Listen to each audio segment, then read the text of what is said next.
situation whereby we have different people working on this application. We can't have all of them making changes to the application at this particular time. So we have Goki, we have Peter, we have Ty, and then we have Ali. So we now what we did yesterday was to categorize all these users into new users and users that have been there before. So Goki and Peter are the new users, while Ty and Alim have been there before. So let's say Peter is joining the company afresh.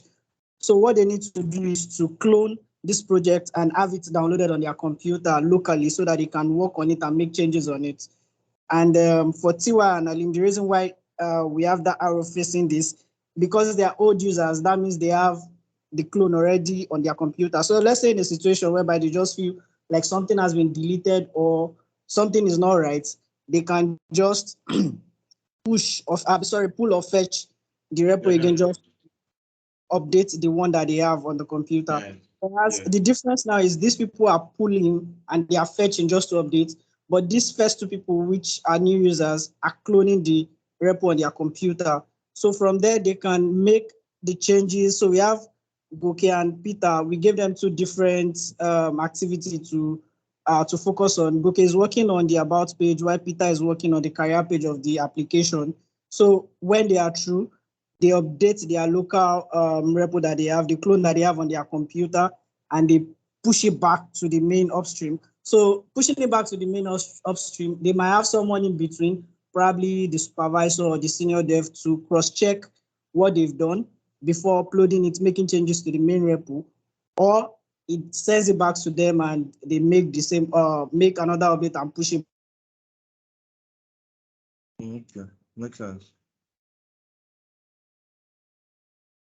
Back. All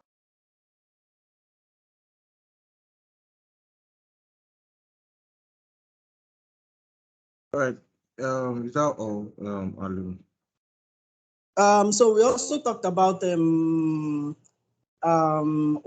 you fork a project, and also some Git commands that you can use to actually make changes to some part of the project that you're doing before you push and pull, and some commands that you can use to push it directly to the Git UI where you can see what you've pushed to. So we talked about the difference between forking a project and cloning it. So forking actually means you're copying a public user repo or someone on the web repo when you have it in your own Git UI.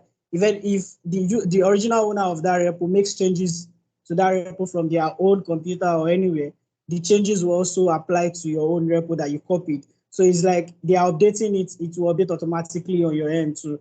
While cloning is just taking that project and putting it locally on your computer.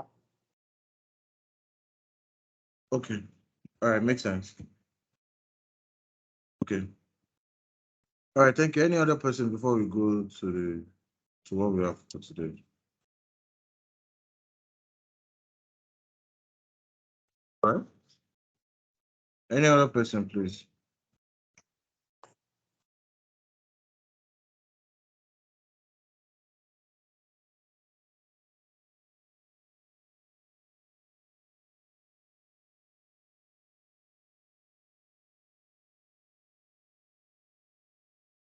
All right, good. So any other person, please? Right? We don't have anything. All right, so let's go to the other parts. I thought I was meeting. So is it people's network are bad today?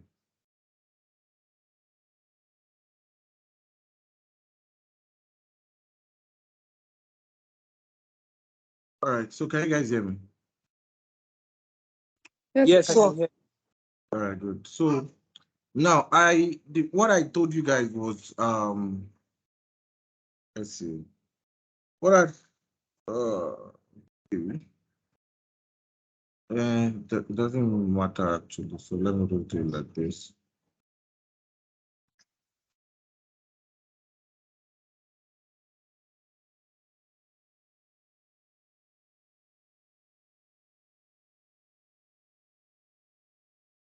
Uh-uh. Okay.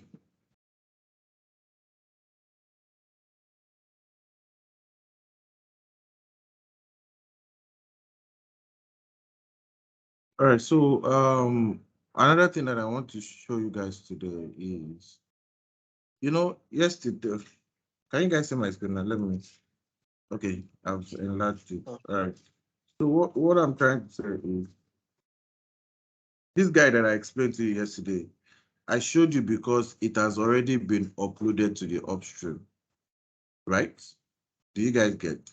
It has already been uploaded to the upstream, so it is easier for me to explain. What if it is a new application and you need to push it to the keyboard? Okay, let me give you an example, right? Let me see how many people that are here. Let me give you an example. You applied you applied to a company and the company sent you a zip file, right? And the company says you need to modify one or two things, do one or two things in the application code, then push it to a Git repository. And once you're done with pushing it to a Git repository, then you share the link with them. So now what they are trying to do is they want to, number one, know how well you can work with Git, and they want to know if the task that they assign to you, you can do it. Do you understand? So that's those are the things they want to check. Check how well you can work with the code. It might be an application code, it might be an infrastructure code, it might be something. The example is way above the current level that we are, right? That's why I'm just using a generic example. So it can be anything. So they just want to use your Git. They want to see your Git code, how you're able to push. Do you have any issues or what have you, right? So let's assume that this zip file is what they sent, right? I have extracted it and this is it. So I opened it in VS Code, right? This is it, and this is the application data. All right, so let me install live server. Live server.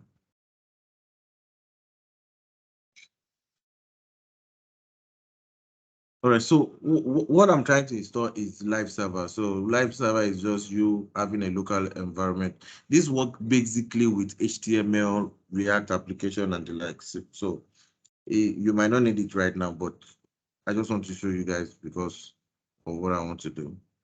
All right, yeah, install now. Okay, now it has installed, right? So let's go back to, this is the HTML of a page, right? This is what they sent to me, right? So how can I check if everything is working fine? I'll click on this guy, go live, right? It's going to it's going to open, start, yes, allow. So this is the website. They told me to work on it, and this is everything. This is the website. Look at how the model CSS is dragging. I think I will edit this website too. Makes sense. Nice. All right, so wow, are you kidding me? All right, so this is the website, right? So this website now, thank God, I'm going to use it to do our next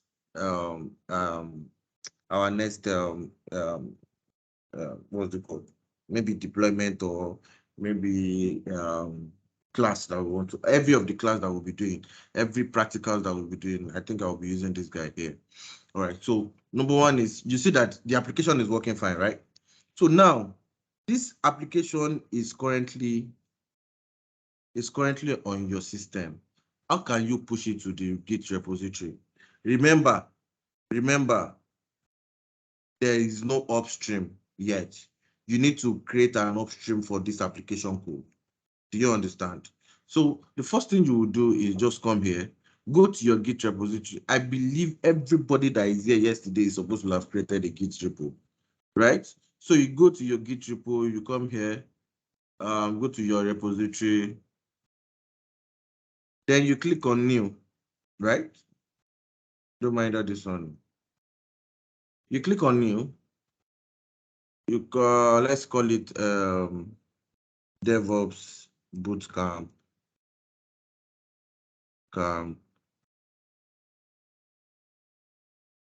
demo, right? So should I make, okay, I will make it public because anybody, so that you guys can be able to access it. right? So what else again? I don't need. I can decide to add README file, right? Also you need to add git ignore license. You might decide to add license. You might decide not to add license. So you see that I've already done everything. Then I'll click on create, right? So now look at this, right? I what's it called? This is the what's it called? This is the repo. You can see that there's nothing here. You guys? So there's nothing here. So you need to push your code here. So the first thing you need to do is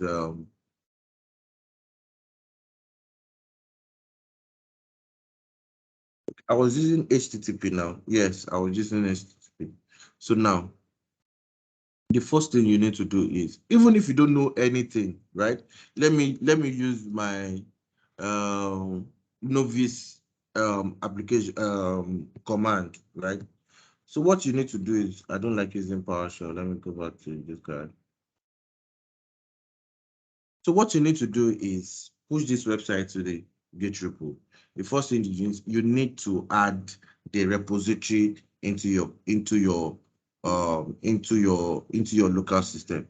Like this one that we did yesterday, this infrastructure, right? If you do git remote -v, you see that you'll see that upstream here. You see, let me run it again so that it will expand very well. You see the option fetch and push, right? So here, if you run the first thing, so I know what the first thing to run here, right? But I would not run it. I want to get an error, right? So that you will be able to get it. I'll do git add repo, then oh no, not push. Where's the repository? You notice it's a new repository, right? No, not you.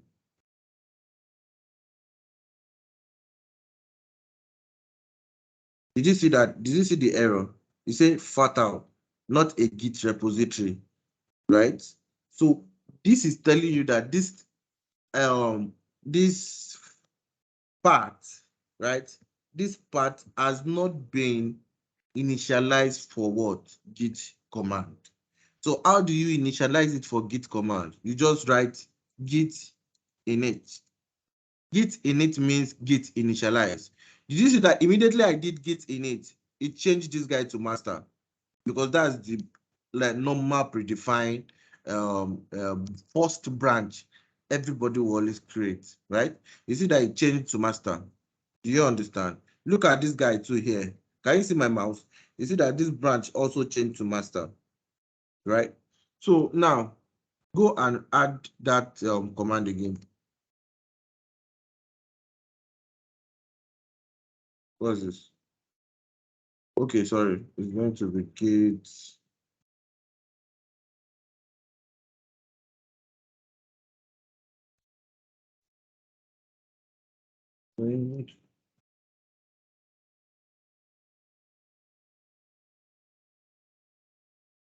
Git remote add to tell you.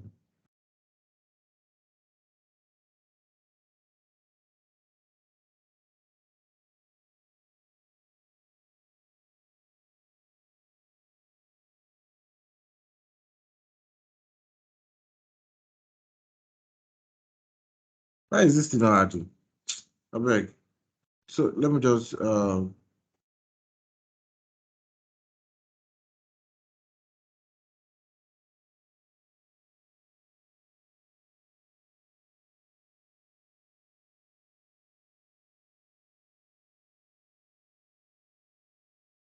Henna.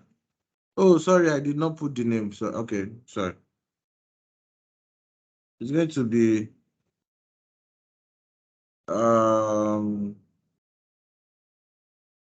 what is the git remote at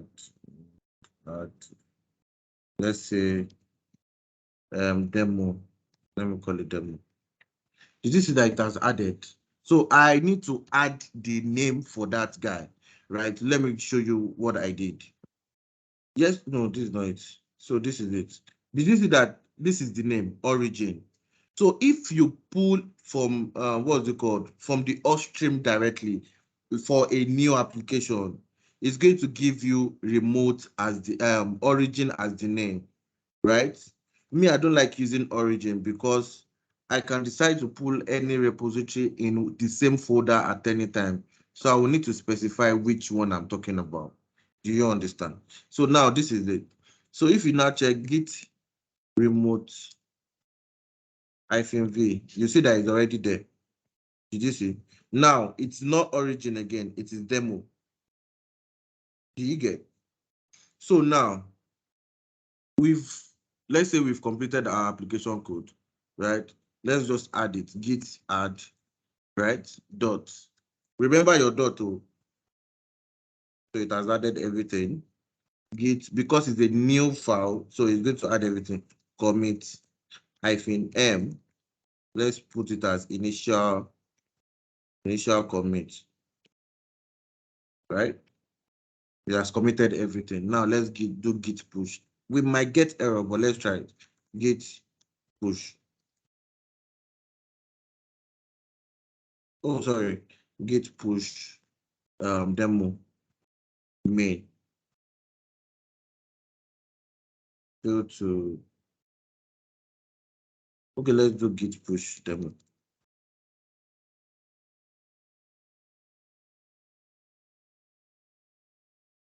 All right, good. So now let's go back to our repo.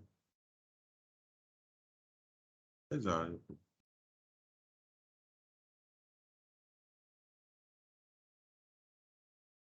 Okay, so let's go back to our repo.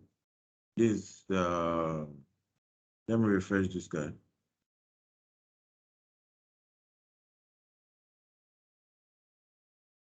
Did you see our application here? Did you see the application here? So everything is already here now, right? So let's say, okay, you don't want it to be in master. You just want to do, okay, let's compare. Let's push it. The PR that I was talking to you about, let's create a PR from master to main.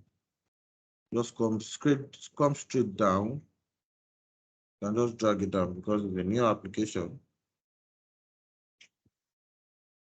Where is it now? Compare, there's nothing to compare. Okay, it's just creating an image, not PR. Okay, so what I'm trying to say now is you've been able to push the application code to the what's it called? To let me go to the master. So master, right? So this is it. So now let's assume I want to give a lot of you, let's say who is here again? Let's say I want to give Peter access, or Peter needs to be able to create his own. I can just say, where is this application? I can just say, okay, git checkout -b. So anytime I'm putting -b, right, it means I want to create a branch and I want to switch to that branch immediately, right? So if I say git checkout -b Peter, that means Peter does not exist before. Peter future, let me put it like this, future / Peter, right? So that means future / Peter does not exist before. I want to create it. That's the -b. I want to create and also switch to it. So you see, it has switched to Peter future Peter, right? So now let me just do, no, let me type it like this, git add dot plus and git commit Peter's first commit, right? So where's that? Oh, -m. I did not put -m. You guys are not checking what I'm doing. All right.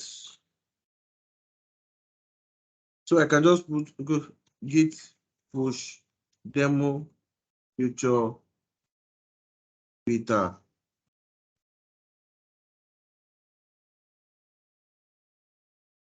Did you see? So let's go back to this guy.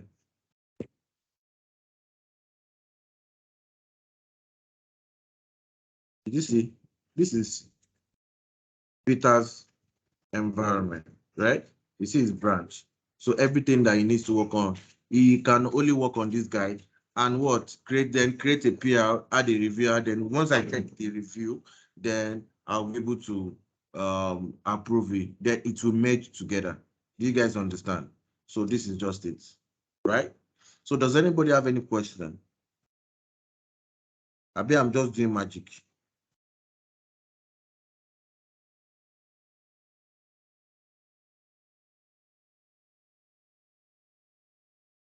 Nobody's saying anything. Okay, I think it's actually straightforward. I think I just need to probably go through the video again and understand some of the codes. But the lesson is actually straightforward, and there's Okay, really so no question another at all. thing, yes, thank you. Another thing, I told you that if you want to go to create a new feature, you put -b. But if the branch is already existing, right? Like now, I went from master to feature branch, feature slash Peter.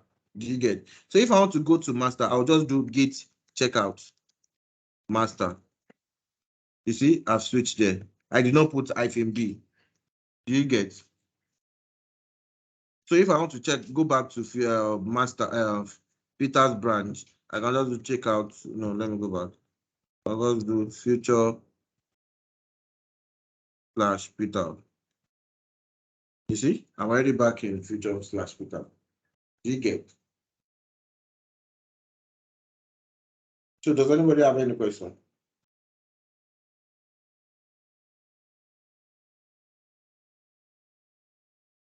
No, guys. Do you guys have any question? Yeah, so using the UI of GitHub, is there a way to just link the application to the new repo without going I didn't get through? you. I didn't get you. Okay, I said using the UI, just the UI, without using any terminal. Is it possible to link the applications that were trying to put in the repo, like using the UI, probably just one click or something to just add it Yes, directly? you can do that though. I think CY is on hold. She will have showed us. Me, I don't know how to use it though. But I think it's here. I think it's here. You just come here, source control, publish branch. You see, you can do commit. This is commit. Put the name of the message here. Second commit. Second commit. You get. Maybe if you have changed, you just do commit, then publish to branch. Do you get? So that's how to do it instead of you typing all this command. You understand? So you can use the UI. So sometimes the command is what people want to see when you're doing interview. They don't want you to use UI. So any other question?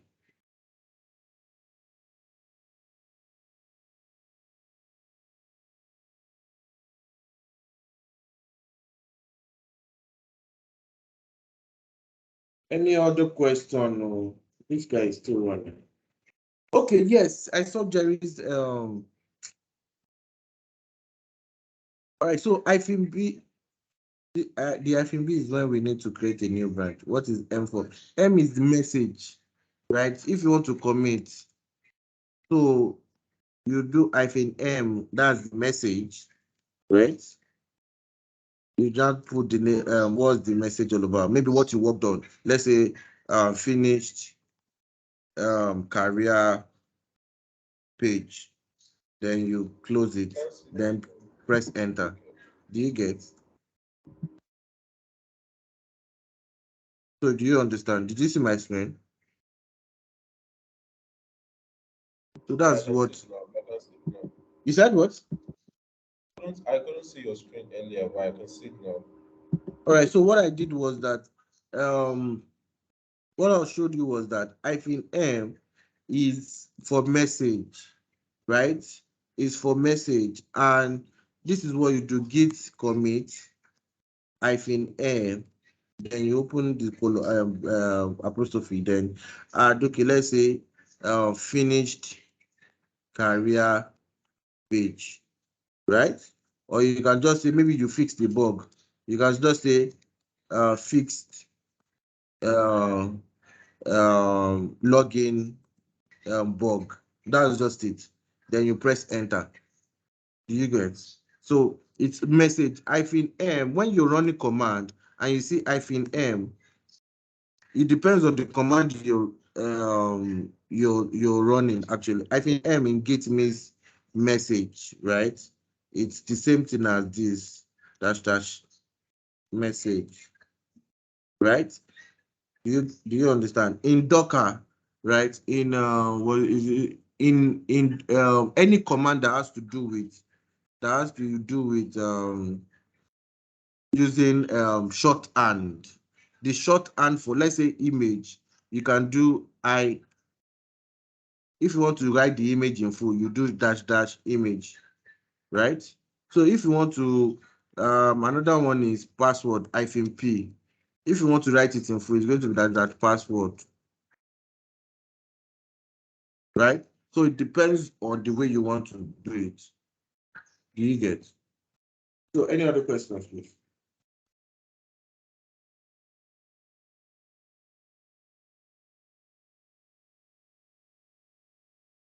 All right. So now let's talk about web server, and hopefully we try to deploy an application today, right? So I was explaining to you about about Linux and Windows environment, right? So these are most of the prominent places that we deploy application. Even anywhere you deploy application on the internet, on cloud provider, they are either deploying it in a Linux app service plan or Linux box or a Windows box. Do you understand? So what do you know that it doesn't make sense for you to buy a server of about let's say 5 billion, and you're only deploying one application on it. It doesn't make sense, right? Because why will you? That means for every application that you want to deploy in your company, you buy one server, one server, one server. It does not make sense at all. So that's why the concept of web server comes in, right? Web server allows you to be able to set up as many websites in a particular server, right? So in Windows, we have something called IIS, right? We also have Apache too, right? In Linux, we have Linux. We have Apache too. We have this guy too, XAMPP, and we have Nginx, right? Is one, not the and this guy we now have XAMPP, right? So these are the most used web server that Windows and Linux environment use. Do you guys understand? So now, what does it really mean that you want to deploy a website, or how does it look like? So let me just see. Okay, so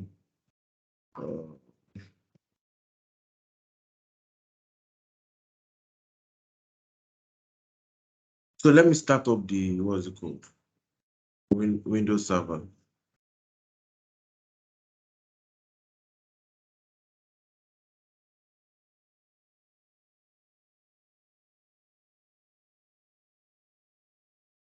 So it's just you can still read about it. If we don't do the practical today, we'll do the practical next week. Or I give you a chance to also read about it.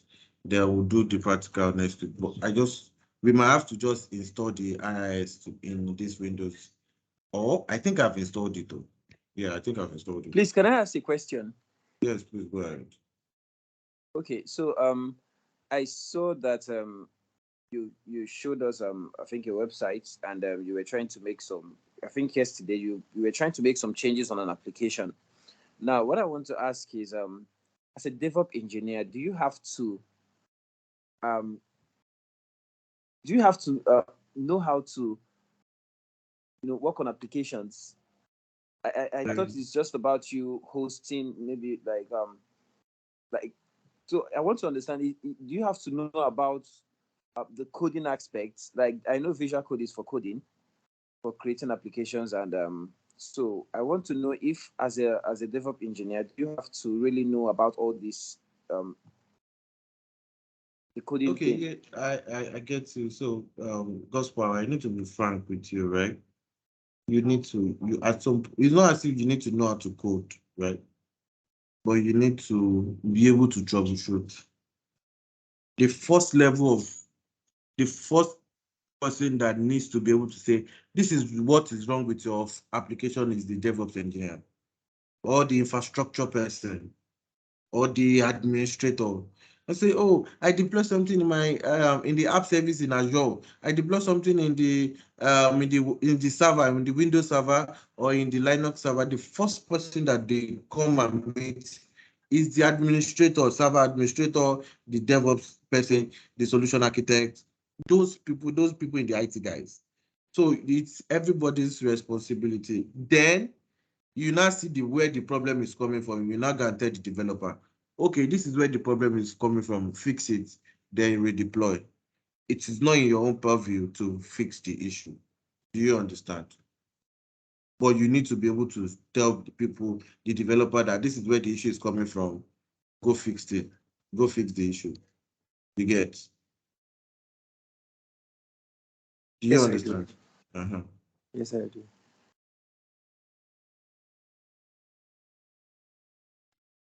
All right, so let's see. Why can't I open this one? Let me see.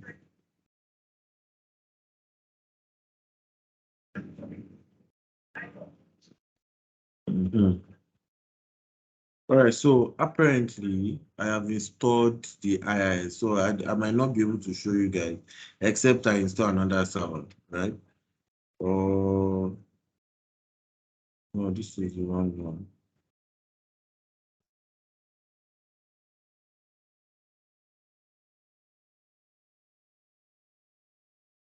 Okay. All right, this is it. All right, so this is it. So, um, all right, so this is the web this is IIS, right? In this IIS is what you use in Windows environment, and in or Apache, and in Linux environment we use a lot of Nginx. Nginx is very very powerful. Most big companies use Nginx. So we'll also install that, but this one I've installed it already. So it's I might not go through the installation again, right? So let's just assume I've already configured the server. How can I host this server, right? So the first thing I need to do is to be able to pull the application code. All right, let me just see if we can pull that code. Do I have Git installed?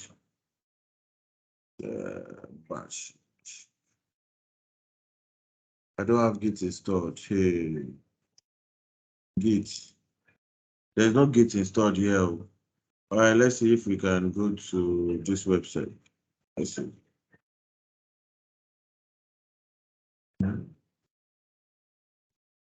So I'm supposed to show you this, but I don't think there is need for. All right, so look at this guy now. Look at this guy.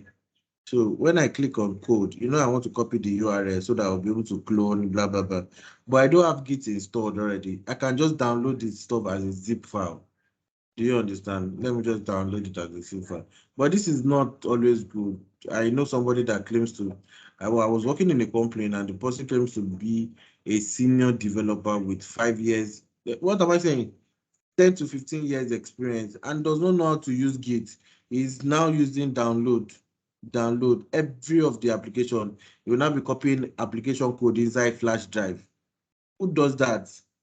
You get so that's why I don't want to show you before, but because I don't have Git installed on this environment, so it might be a little bit trickish.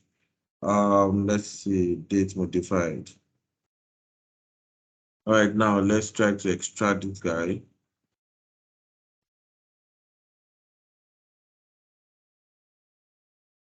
All right. So I want to copy everything that is inside the application code. I want to copy it and let me copy it here. Let me create a DevOps bootcamp.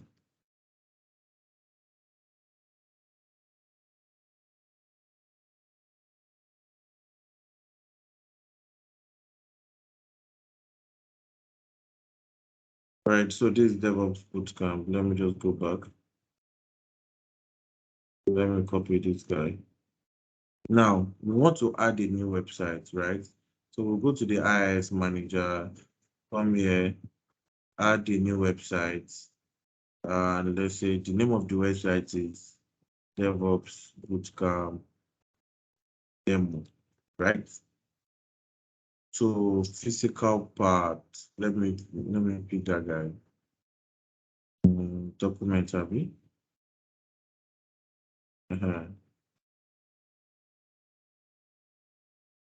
So let's use port 8080. So now I've already installed the application. Simple as ABC. This is the reason why it's simple like this is because it's an HTML CSS application. If it's React or that has to do with Java application, it's going to need a more complex settings than this, right? So let's just go to this guy and say browse. Okay, unauthorized. You don't have permission to view this. Why? Edit permission.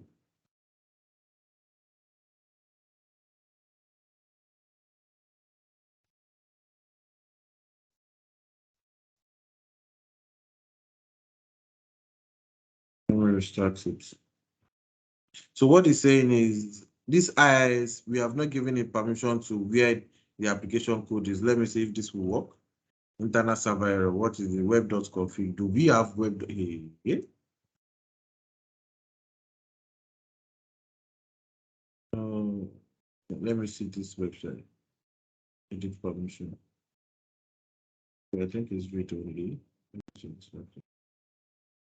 Edit permission.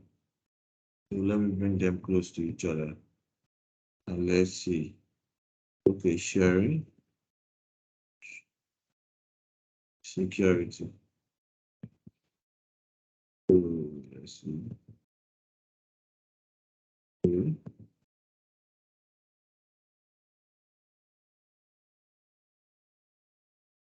I'm adding that IIS user to the directory. So let's do IIS. Let's check for the name so that it brings it out. So where is it?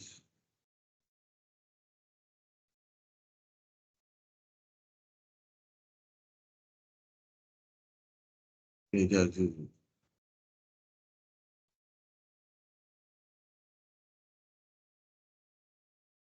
It's saying let me see users.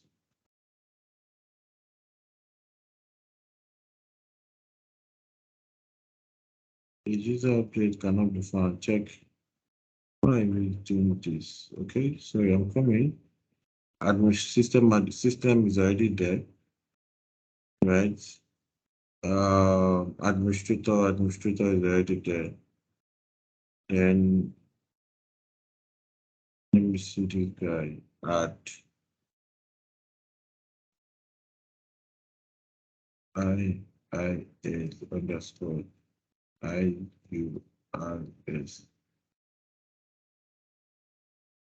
IUSRS. Check. Aha. So that's added. Let's add the users. Yes. So let's add it.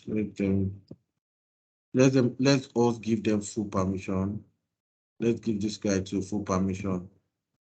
Then click on apply to avoid storage touch.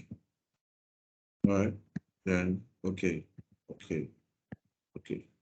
So let's restart the website. I hope it works this time around. You see, it works, just permission issue. So now you see this website is created. If it was a something that I deployed, what's it called, from Azure environment, this server is on my system, right? So it cannot be reachable outside. If it was something I deployed in Azure environment, you'll be able to reach it through the IP and this port. Do you get? So that's just it, as simple as ABC to install, to set up a application in IIS, right? So does anybody have any questions with regards to this simple deployment that we did? You guys should have a question because I did some magic. All right, please, I'll ask your questions, please.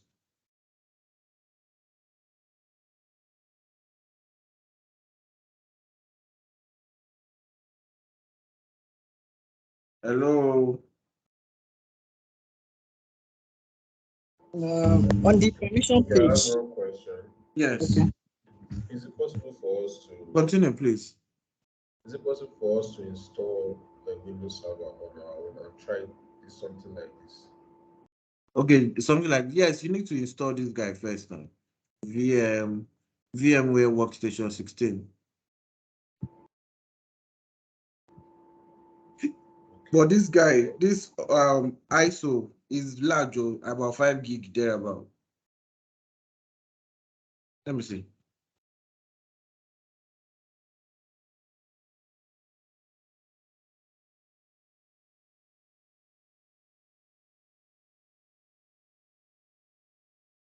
You see, this is 6 gig. This is Windows. This is 6 gig. This is CentOS. This is 4 gig. Ubuntu is also about, okay, I have Ubuntu anyways. So Ubuntu is about 2 gig or 3 gig thereabout. That's the ISO, the installation file. Apart from you downloading that VMware, so I need to prepare your mind with regards to that. So, all right. So, Alim, what's your question? All right. So under the permission, which user did you grant full permission? I got lost at that. IIS user. Oh, IIS user. So, sorry, this is this guy, IIS underscore user, right? I user. So, you need to grant it permission, full access, full control. okay. Thanks. All right, any other question before we call it a day?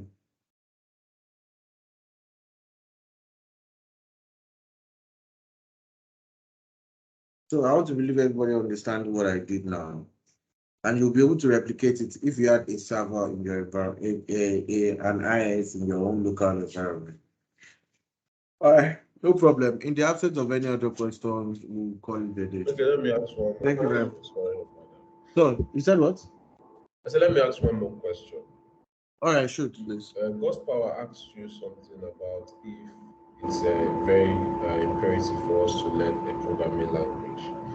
And I think I've asked this question before if we should choose between Python or Golang. And I was told that it's just going to be for automation process only. So when you were mentioning that we need to learn a programming language or at least know how to troubleshoot a code. So I need you to explain more on that. Okay, all right. So let me be frank with you, right? Let me be frank with you.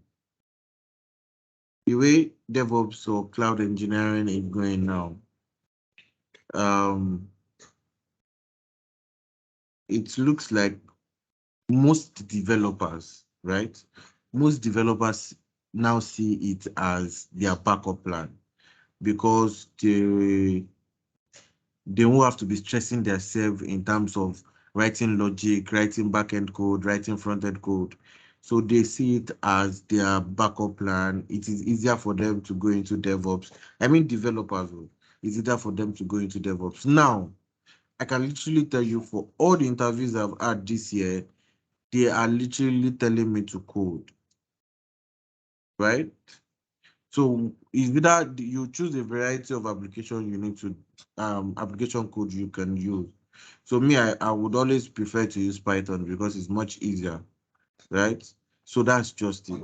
Well, the way things are going, that is what will separate you you from another person. So me, I don't want to be left out, so I need to learn how to code. So that's what I'm doing. That's just it. Do you Okay, get me? thank you. Yes, I get you. Take for instance someone that's already taking JavaScript and Node.js Mm-hmm. already. Is it possible that can also work for this, or I have to switch to On Python? No. It's possible. It's that would also work, right? If they tell you to do any assessment, they won't give you an assessment that is a developer inclined. No, they'll give you an assessment that you can work with, and they will ask you, okay, which language do you want to use? You have a variety of language. Me, that's why I said I will always prefer Python because it's simple. Okay, thank you. I appreciate it. All right. All right. Any other question? Gospel, Peter, Malim, and Mr. Daniels, Equodometer.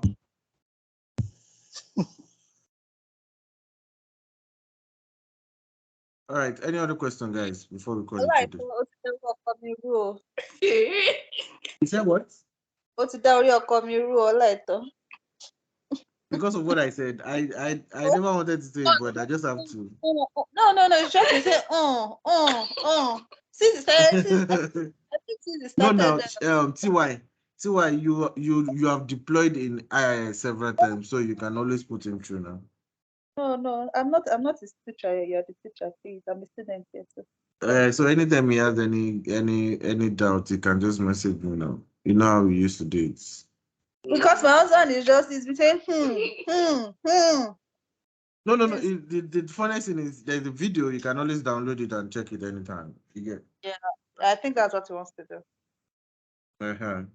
So I know I do a lot of magic. So that's why there's always a video for you guys to go.